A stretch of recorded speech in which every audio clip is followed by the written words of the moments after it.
Assalamualaikum warahmatullahi wabarakatuh. Perkenalkan, nama saya Ivana Ade Pratiwi dari jurusan Hukum dan Kewarganegaraan offering B tahun 2019. Pada kesempatan kali ini, saya akan sedikit mempresentasikan mengenai demokrasi di Indonesia sebagai pemenuhan tugas dari mata kuliah Ilmu Negara. Istilah demokrasi berasal dari bahasa Yunani, yakni demos kratein, yang artinya rakyat memerintah. Dengan kata lain di sini, pemerintahan dipegang oleh rakyat dengan perantara wakil-wakilnya yang dipilih secara bebas. Menurut Abraham Lincoln, demokrasi adalah pemerintahan dari rakyat, oleh rakyat, dan untuk rakyat. Di dalam pidato lahirnya Pancasila, Bung Karno telah menyampaikan beberapa prinsip dasar negara. Prinsip keempat yang telah disampaikan oleh Insinyur Soekarno yakni prinsip kesejahteraan sosial. Prinsip ini adalah prinsip tidak adanya kemiskinan di dalam Indonesia merdeka. Maka prinsip kita harus mencari demokrasi permusyawaratan yang mampu mendatangkan kesejahteraan bagi rakyat Indonesia, yakni politik ekonomi demokrati. Bukan seperti demokrasi barat yang menyebabkan kaum kapitalis merajalela. Bung Karno juga menyampaikan bahwasanya dalam pemilihan kepala negara, ia menghendaki dengan sistem musyawarah mufakat, bukan sistem monarki, karena hal tersebut dapat merugikan bangsa Indonesia sendiri karena tidak sesuai dengan jati diri bangsa Indonesia. Bukti resmi bahwasanya negara Indonesia adalah negara demokrasi itu terdapat pada dasar negara, yakni Pancasila sila keempat yang berbunyi kerakyatan yang dipimpin oleh hikmat kebijaksanaan dalam permusyawaratan perwakilan. Selain itu juga terdapat dalam Undang-Undang Dasar 1945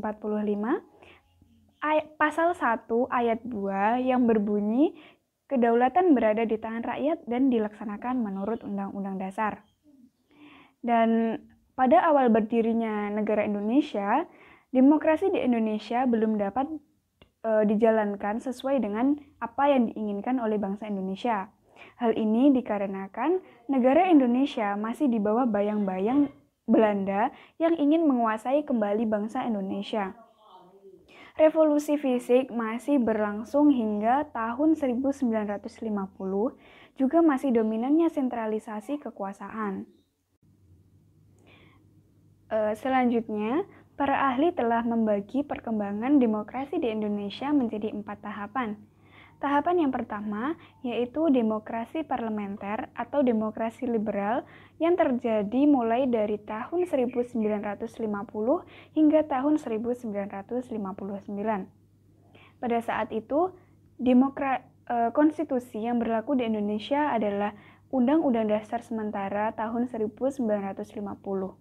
Dan di dalam UUDS 1950 ini, sistem pemerintahan dan sistem demokrasi yang ada di Indonesia yakni sistem parlementer dengan demokrasi liberal, yang artinya Perdana Menteri diajukan oleh parlemen dan bertanggung jawab terhadap parlemen.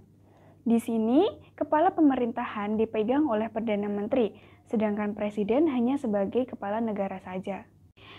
Demokrasi yang kedua yaitu demokrasi terpimpin yang berlangsung sejak tahun 1959 hingga tahun 1965. Pada demokrasi terpimpin ini, pemikiran dan juga keputusan terpusat kepada kepala negara. Di sini, kekuasaan presiden itu tidak terbatas, sehingga hal ini menyebabkan kontrol dari legislatif kepada eksekutif itu sangat lemah.